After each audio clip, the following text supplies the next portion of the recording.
Hello everyone, this is Chandra Choudhary और आज हम करेंगे क्लास 12th बायोलॉजी और हमारा जो टर्म 2 का चैप्टर चल रहा है that is microbes in human welfare और आज हम करेंगे इसका last lecture that is lecture number 3। और आज के इस वीडियो लेक्चर पे हम डिस्कस करने वाले हैं microbes as bio control agent and microbes as bio fertilizers. बहुत ही छोटे छोटे टॉपिक हैं तो जल्दी से इन्हें ख़त्म कर लेते हैं। तो चलिए बिना किसी देरी के स्टार्ट करते हैं आज की वीडियो। तो सबसे पहले मैं स्टार्ट करूंगी आपका microbes as bio control agent. तो सबसे पहले बात कर लेते हैं कि बायो कंट्रोल एजेंट होता क्या है। तो देखिए, आपको पता है कि जो हमारा इंडिया है वो कृषि प्रधान देश है, एग्रीकल्चर पे ही डिपेंडेंट है। ठीक है, तो बहुत इसकी पैदावार को बढ़ाने के लिए और रोगों से बचाने के लिए, डिजीज़ फ्री करने के लिए बहुत सारे इसमें इंसेक्टिसाइड, पेस्टिसाइड्स डाले जाते हैं।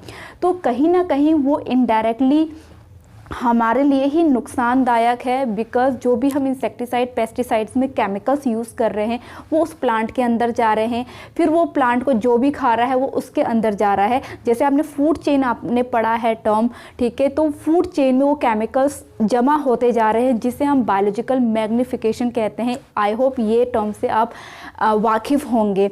तो अब लोगों को ये पता चला कि ये हमारे लिए कितना हार्मफुल है केमिकल्स को यूज़ करना प्लांट्स को डिसीज़ फ्री करने के लिए या उनको इंसेक्ट या फिर पेस्ट से बचाने के लिए। ठीक है, तो इसलिए लोगों ने अब क्या स्टार्ट किया है, या फिर जो भी बड़े बड़े साइंटिस्ट हैं उन्होंने क्या स्टार्ट किया है कि हमको इसकी जगह मीन्स किसकी जगह, आपके जो भी पेस्टिसाइड, इंसेक्टिसाइड में जो हम केमिकल्स यूज़ करते हैं उनकी जगह क्यों ना हम बायो एजेंट का यूज़ करें। मीन्स आप जो ऑलरेडी हमारे नेचर में प्रेडेटर प्रेजेंट हैं, ऐसे प्रेडेटर जो फसलों को नुकसान पहुंचाते उनको खा जाएं, ठीक है, वो हमारे लिए फ्रेंड हुए, तो उनका यूज़ करके हम माइक्रोब्स की हेल्प से उनका यूज़ करके हमें फ़ायदा हो, ये इसका मतलब है यहाँ पर। ठीक है, आई होप आपको मेरी बात यहाँ पे समझ में आ गई होगी जो भी मैं आपको यहाँ पर समझाना चाह रही थी।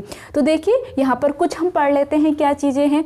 तो पहला है आपका यहाँ पर लेडी बर्ड। लेडी बर्ड सभी ने देखी होगी, जो रेड कलर की होती है इस टाइप से, यहाँ पर इसके एंटीना यहाँ और यहाँ इसके बूटे होते हैं। ठीक है, लेडी बर्ड होती है, जो ये आपका ब्लैक कलर का होता है, ये रेड कलर का होता है। तो ये बहुत अच्छा प्रेडेटर है। ठीक है, जो भी प्लांट्स में एम्फीड होता है, जो नेमेटोड से है, जिसकी वजह से प्लांट्स में बहुत सारी डिजीज़ कॉज होती है, तो ये उसको ना खा जाता है। तो एक प्रकार से ये हमारा क्या है, हमारा फ्रेंड है, क्योंकि ये हमारी फसलों को बचा रहा है एम्फीड से। तो आपको ये याद रखना है। दूसरा है ड्रैगन फ्लाई। ड्रैगन फ्लाई आपने देखा होगा, कुछ इस टाइप से होता है, ठीक है, इस टाइप से होता है जो उड़ते रहता है। तो ये क्या करता है, ये मस्कीटो को खा जाता है। ठीक है, जो भी मस्कीटो होते हैं हमारे आसपास वो उनको ये खा जाता है। तो ये भी हमारे लिए हेल्पफुल रहा। लेकिन यहाँ पर ध्यान देने वाली ये बात है, एनसीईआरटी में ये दो तो चीज़ें तो दी हैं, ड्रैगन फ्लाई और आपका lady bird, but these are not microbes नहीं है ये। ठीक है, लेकिन हम बात कर रहे हैं यहाँ पर माइक्रोब्स की, लेकिन एनसीईआरटी में दिया हुआ है तो जिक्र करना तो बनता है। तो देखिए, अब नेक्स्ट है आपका बैसिलस थोरेंजिनिस। ठीक है, ये क्या है आपका, अब इस चीज़ को मैं आपको डिटेल में, जो चैप्टर नंबर 12 है बायोटेक्नोलॉजी, उसमें इसकी मैकेनिज्म को हम डिटेल में पढ़ेंगे। यहाँ पर बस मैं इतना ही बताऊँगी कि इसे शॉर्ट में पहली बात बीटी कहा जाता है। ठीक है, और ये एक ऐसा बैक्टीरिया है जिसके अंदर एक प्रोटीन होता है जो कुछ जो छोटे छोटे जो इंसेक्ट होते हैं उनको ये किल करने का काम करता है। डिटेल में हम बायोटेक्नोलॉजी में पढ़ेंगे। बस यहाँ पर ये समझो कि इनके ना सैसे मिलते हैं, सैसे पाउच में ये मिलता है, पाउच इस टाइप से, और ड्राइड फॉर्म में मिलता है, ये मिलेगा। तो इसको करते क्या है, सबसे पहले इसमें वाटर डाला जाता है, जैसे आपकी बकेट में बनाया जाएगा, इसको इसमें डाला जाएगा और प्लस इसमें वाटर मिक्स किया जाएगा और उसके बाद इसका छिड़काव कर दिया जाएगा, आपके जो भी प्लांट्स हैं उसमें छिड़काव इसका कर दिया जाएगा। ठीक है, उससे क्या होगा, जब इसमें छिड़क दिया, अब इसमें जो भी इंसेक्ट इसको खाएगा, इसकी लीफ को खाएगा, इसके फ्रूट को खाएगा, तो उसमें ये चीज़ है तो वो उसकी बॉडी के अंदर जाएगा और उसको किल कर देगा। उसका जो मिड गट है वहाँ पर वो टॉक्सिन रिलीज़ करता है, जिससे वो पर्टिकुलर जो भी यहाँ पर उस इंसेक्ट को खाएगा वो मर जाएगा। तो ये होता है आपका बैसिलस थुरिंजिनेसिस, जिसे हम बीटी भी कहते हैं। और जैसे कि मैंने कहा डिटेल में हम कैसे ये काम करता है, ये डिटेल में हम बायोटेक्नोलॉजी में पढ़ेंगे। आफ्टर दैट आपका है ट्रिकोडर्मा। ट्रिकोडर्मा क्या है? सबसे पहली बार ट्रिकोडर्मा एक फंगी है। अब देखिए इसमें होता क्या है, मैं यहाँ पर बना रही हूँ इसको। इसमें जैसे आपका कोई प्लांट है, उसकी रूट्स हैं, ठीक है, तो जो ट्रिकोडर्मा है यानी कि आपके जो फंगा है, इसके जो फिलामेंट हैं ये काफ़ी दूर दूर तक फैले रहती हैं, ठीक है। तो ये पहली बात, इसकी जड़ों के साथ, रूट के साथ एसोसिएशन नहीं बनाती हैं, ठीक है। यानी कि एसोसिएशन हो रहा है नहीं, अगर एसोसिएशन होगा तो माइकोराइजा कहलाता है वो, ठीक है। इस टर्म को याद रखिएगा। ट्रिकोडर्मा एक ऐसी फंगी है जो किसी भी प्लांट के या किसी भी ट्री के रूट को चारों तरफ से घेर लेती है थोड़ी दूरी पर। लेकिन क्या हेल्प करता है, जो भी पैथोजेंस है यहाँ नहीं आ पाता, जो पैथोजेंस है वो यहाँ नहीं अटैक कर पाता, रूट को डिजीज नहीं बना पाता, ठीक है। तो ये प्रकार से प्रोटेक्ट करता है, पैथोजन से प्रोटेक्ट फ्रॉम पैथोजेंस, ठीक है। इतनी बात समझ में आ गई फंगी का। आफ्टर दैट लास्ट है आपका बकुलो वायरस, ठीक है। ये बहुत ही नैरो स्पेक्ट्रम वाला वायरस है। क्या है? नैरो स्पेक्ट्रम वाला। नैरो स्पेक्ट्रम मीन्स इसका जो असर है, ये इसके जो टारगेट होते हैं कुछ ही खास स्पीसीज होती हैं। जो खास है वो है आपका न्यूक्लियोपॉलीहेड्रल वायरस पे ही ये अटैक करता है। तो इसका यूज़ करने से केवल इस टाइप के जो वायरस होंगे उनको ही ये किल करेगा, और बाकी जो भी इंसेक्ट हैं, जो भी बर्ड हैं या ह्यूमंस है, उस पर ये कोई इफ़ेक्ट नहीं करता। तो ये आपके हो गए कुछ बायो कंट्रोल एजेंट, ठीक है, जो हमारे नेचर में ऑलरेडी प्रेजेंट हैं, ठीक है, और ये हमारी हेल्प करते हैं, हमारे क्रॉप को बचाते हैं। तो आई होप आप लोगों को ये समझ में आ गया होगा। तो अब हमारा जो दूसरा टॉपिक है आज का, जो लास्ट टॉपिक है, that is microbes as bio fertilizers. बात घूम फिर के वही आ गई। हम अपनी पैदावार को बढ़ाने के लिए, प्रोडक्शन को बढ़ाने के लिए बहुत ज़्यादा मात्रा में क्या यूज़ करते हैं? फर्टिलाइजर्स यूज़ करते हैं, ठीक है। जैसे NPK है आपका, NPK मतलब उसमें नाइट्रोजन, फॉस्फोरस और पोटेशियम है, और आपकी यूरिया है, ठीक है, और भी बहुत सारे जिंक वगैरह है हम यूज़ कर रहे हैं। लेकिन कहीं ना कहीं उसमें केमिकल्स भी होते हैं जिससे सॉइल की फर्टिलिटी घट रही है, ठीक है, घट रही है, प्लस उसमें टॉक्सिक चीज़ें आ गई हैं।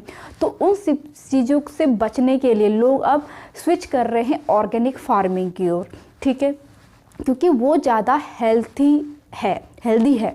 तो अब इसी तरह से लोगों ने अब इन केमिकल्स को यूज़ करने को छोड़ करके बायो फर्टिलाइजर्स को यूज़ करना स्टार्ट किया है। कमर्शियली इसको बहुत लार्ज मात्रा में इसका प्रोडक्शन किया जा रहा है हमारी कंट्रीज़ में। तो क्या है आपके, तो यहाँ पर आपको जानने को मिलेंगे। तो पहले हैं कुछ बैक्टीरिया ऐसे हैं जो सॉइल में रिप्लेनिश्ड करते हैं आपके मिनरल्स को, ठीक है। जैसे आपका राइजोबियम बहुत ही ज़्यादा इजी है, आप लोगों ने ये छोटी क्लासेस से ही पढ़ा होगा। ये एसोसिएशन बनाता है आपके पल्सेस में। किसके साथ एसोसिएशन बनाएगा? एसोसिएशन